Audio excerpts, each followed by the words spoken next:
Alright, section number 2, update to my flat green space park, challenge park. We're going to talk about the 3 rides, well, just the 2, because this one's kind of boring. It's actually hasn't had a single customer. I'm going to close that. I don't know why no one's going over there. That's a little bit disappointing.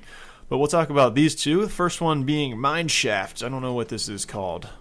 Nope. See, the hitboxes for some of these rides are huge, so if I click here, I'm actually clicking this stupid thing. There we go. Click the actual Mineshaft ride. This is one that I made myself. I'm pretty satisfied with it. It was my longest coaster in this park, at least. And not one that I normally build, but I don't have a lot of research done at the time. Or I didn't have a lot of research done at the time. Let's see how I'm doing right now. Oh, I just finished something. What is this? Boa! Nice. So it's like a 2-seater from above. What do you call that? High tracked coaster. Looks like it's good for some inversions and stuff. Anyways, that'll be fun to build. Hopefully we'll have some more money by then. I'm just sitting on $4,000, which is probably about how much this guy costed. So here it is. Let's take it for a ride, actually. Let's hopefully try and get in with these guys on the chain lift. Let's move up a car. Wrong direction. There we go. So they just went at the top. They're coming down the first time. So I didn't do a whole lot of inversions on this. Actually, it doesn't invert at all. It's not very intense. There's 3 types of groups that you can attract to your park. There are families, a little bit stutter there, families, teens, and adults. So this would be a teens and adults ride. And I don't really know how old you have to be to fall into a category that would let you ride this ride. But anyways, the coasters, they normally appeal more to the adult and the teen side. So I tried to keep this on the lower end, so maybe I could also have kids ride it. I don't really know. I didn't have a whole huge thought process. It was more like, how much money do I have and how do I finish this ride while still making it cool? So it's called Mineshaft because of this little section coming up. You can see I tried to play around with these peaks so that it kind of slowed down at the top. I felt like that's kind of hard to achieve, but this is the big drop, final drop, some tunneling, looks pretty good, and then without any brakes, it just glides right into the station. So I'm pretty happy about that. It worked out. You can see the roof's a little goofy looking. That's because I had to deal with this section here. I built over it a little bit. Anyways, it's still okay. It's got some good scenery. How's the scenery rating on this? 83%. So the higher the scenery rating, the more people were willing to pay. And obviously, if it's newer, they'll pay more. So next up is Luna Autos. I actually haven't changed the name on this. It's supposed to be called the Body Shop. You can see I made a sign there for it. So let's just change that right now. Body Shop, all caps, sure. And this one's all right. It's just a little cart ride, but it seems to be pretty popular. You can see the line's full here. People apparently think it's cheap as well. Oh, it's $4. Crap.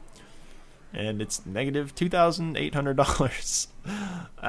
Okay, so I might have to do something about that. I don't want to keep losing money on my rides. I would take us through this one, but what you see is what you get. It's pretty boring, pretty slow. And then I'm trying to fill this out, but I don't have a lot of desert scenery and like desert themed stuff. So I'm stuck with some of these pre-built structures because as cool as the scenery building is in this game, this level of building is a little too intensive for me. Like trying to put all this stuff at these exact angles just gets into a whole level of building that I find exhausting as opposed to rewarding. You can see I built up this a little bit, these shops, so that they don't just look like little squares. I put walls and some ceilings on there, but beyond that, they still look really, really boring. Probably will never do anything about that. Just keep building up outwards with new rides. Yeah, because that's what's fun for me, building coasters as opposed to throwing down a bunch of scenery. But you know, you got to do it if you want to keep your ride prices high and profit from them. So there you go, a couple overviews of the desert section. I should really come up with a name for it, like the Cowboy World or something. That'd be good. Or there's that show I actually just watched recently, the one Westworld. That'd be a good name for it, Westworld, if that name wasn't really already taken by the show. Anyway, now I'm just thinking about androids and how this is totally not that.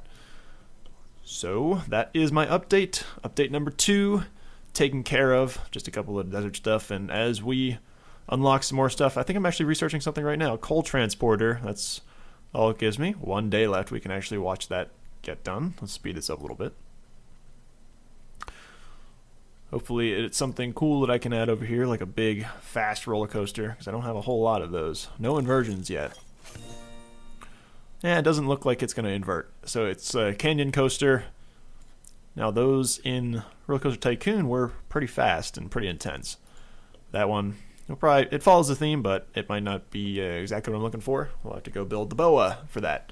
Thanks for watching. Thanks for checking out this update video, and stay tuned for new updates to my Roller Coaster Tycoon Park. No, Planet Coaster Park. That's what game this is.